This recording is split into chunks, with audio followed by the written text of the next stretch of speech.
When Earth's atmosphere gets unbearable for humans to survive, a brave team of researchers set out on a space mission to find a new home. Cooper is a talented astronaut. He takes part in a NASA test flight, but his aircraft malfunctions and crashes. However, it turns out Cooper is reliving a past crash in a dream. In reality, Earth is in trouble. Dust storms and blight have devastated crops, leaving only corn for farmers. Cooper is living as a farmer. He sits down with his children, Tom and Murph, and his father-in-law, Donald, for breakfast. Murph mentions a ghost that knocked over her toys. Tom dismisses the idea, but Cooper urges Murph to investigate like a true scientist. Cooper encounters an Air Force drone while fixing a flat tire. He decides to chase it, eventually hacking it and collecting its solar cells for his farm. The drone has been flying solo since the Air Force shutdown a decade ago. At a school meeting, the school principal suggests farming as a career for Tom, but Cooper wants him to attend college. Later one day, the school even teaches that the moon landing was fake, leading to a fight between Murph and her classmates. Cooper gets Murph suspended to protect her from such nonsense.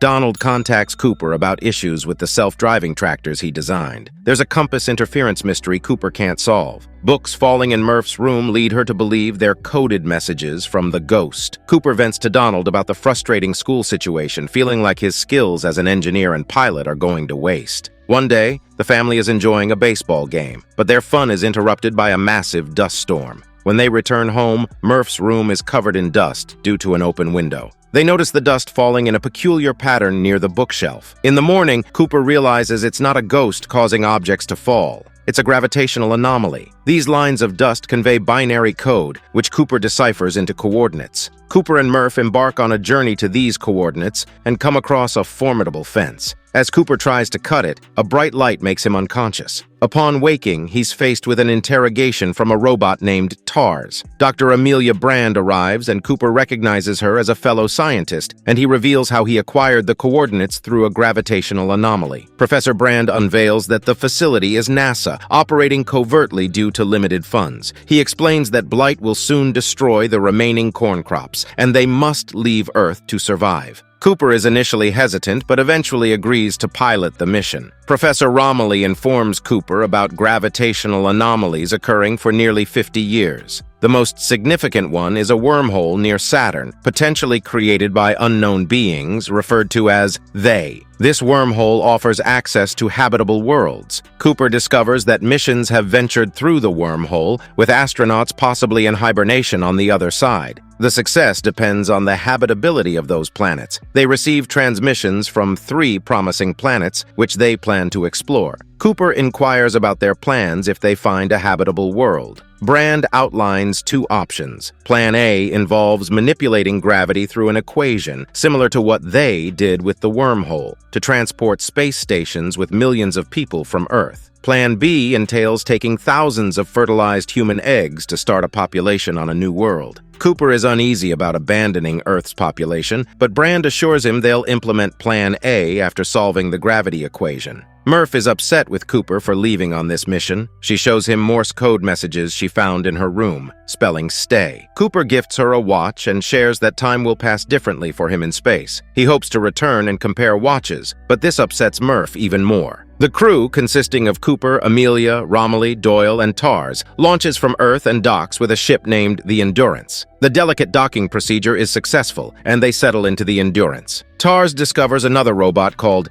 Case, and Cooper initiates a spinning procedure to create artificial gravity. Subsequently, they communicate with Brand back on Earth, and he informs them that they will reach Saturn in nearly 2 years. The crew prepares to enter hibernation, and Amelia shares information about the 3 astronauts assigned to explore the planets they will visit, a renowned scientist of their era. Cooper notices Amelia's peculiar behavior when she mentions Wolf Edmonds. Before going into hibernation, Cooper records a message for his children. Back on Earth, Brand arrives to deliver these messages. He tells Donald that Murph is a bright kid and should study under his guidance. He also assures that if they record messages, he will ensure they reach Cooper. 2 years later, the Endurance reaches the vicinity of Saturn, and Cooper and the crew awaken from hibernation. Cooper reviews messages from his family, discovering that Murph refuses to communicate with him. The crew settles into their seats as the ship approaches the wormhole. While passing through the wormhole, Brand notices a distortion resembling FaceTime. She reaches out to it. Later, Romilly inquires about this encounter, and Brand explains it was the first interaction with the beings aiding them. Upon arrival in the new galaxy, they plan to visit the first planet, Laura Miller's. However, they realize it's dangerously close to a black hole. Landing there would result in time passing significantly slower compared to Earth. An hour on that planet equals 7 years on Earth. Cooper devises a plan to keep the main ship away from the black hole's gravitational pull, allowing them to use a lander to retrieve what they need swiftly. Cooper, Amelia, Doyle, and Case prepare to land, while Romilly opts to stay and study the black hole since the data is crucial for Brand's gravity equation.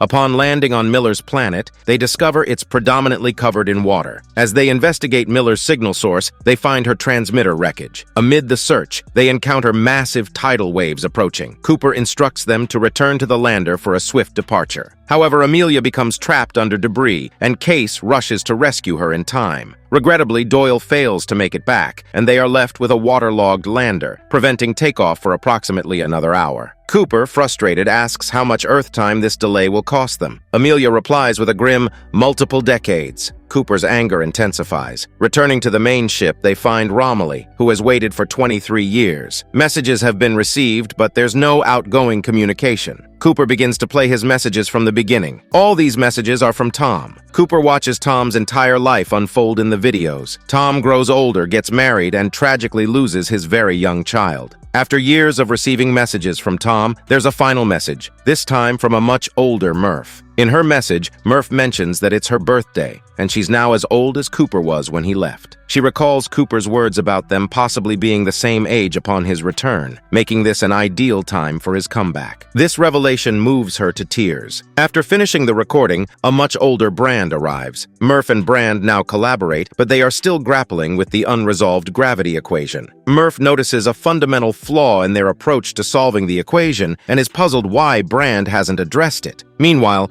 Cooper updates the crew on their predicament. Due to the Endurance staying put for 23 years, they lack the fuel and resources to visit both Dr. Mann and Wolf Edmund's planets. A choice must be made. Amelia passionately argues for Edmund's planet, but Cooper points out her emotional attachment to Edmund's, which he believes clouds her judgment. Despite Amelia's attempts to defend her choice, both Cooper and Romilly remain unconvinced, and they chart a course for Dr. Mann's planet. In the hospital, Brand is nearing the end of his life. He calls for Murph, who arrives at his bedside. He pleads for her forgiveness, leaving Murph puzzled. Brand confesses that there's no solution for the gravity equation and that Plan A was never going to save them. Murph questions whether her father was aware of this and if he left her to perish, but Brand passes away before he can respond. Murph records and sends a message to Amelia, notifying her of her father's demise. She also inquires if Amelia and Cooper were aware of Brand's deception, effectively leaving Earth to its fate. Cooper, Romilly, Tars, and Amelia touch down on Mann's planet, which appears frozen and lifeless on the surface. They awaken Mann from hibernation, and he's overwhelmed with emotion, believing he'd never be rescued. He informs them that while the planet's surface seems desolate, there is breathable air in the mountains. Mann had a robot named Kip with him, whom he disassembled to sustain his mission. Tars conveys Murph's message to Amelia and Cooper, shocking them both. Amelia, unaware of her father's actions, had faith in Plan A. Mann then reveals that he knew the truth, that Brand was aware even before she embarked on her mission that there's no solution to the gravity equation. The equation hinges on understanding what's inside a black hole, but obtaining that information is impossible, rendering the equation unsolvable. Amelia questions why her father maintained the charade of Plan A, and Mann explains that people wouldn't strive for Plan B if they knew they weren't going to survive. She apologizes to Cooper for her father's deceit and asks what she can do for him. Cooper simply asks that she let him return home. Back on Earth, Murph has a hunch that the answer to the gravity equation might be in her old bedroom. Romilly suggests that on his way back, Cooper could launch Tars into the black hole, with the possibility that Tars might transmit data from inside, offering hope to Earth's inhabitants. This endeavor requires some components from Kip to equip Tars for the mission. Mann expresses a desire for Cooper to stay, but Cooper insists on helping secure the SES for the labs with the fertilized eggs, and then he intends to go home. Suddenly, Mann violently removes Cooper's long-range transmitter and hurls it away, pushing Cooper off a cliff. Mann reveals that he can't allow Cooper to take the Endurance back since he needs it for the next mission.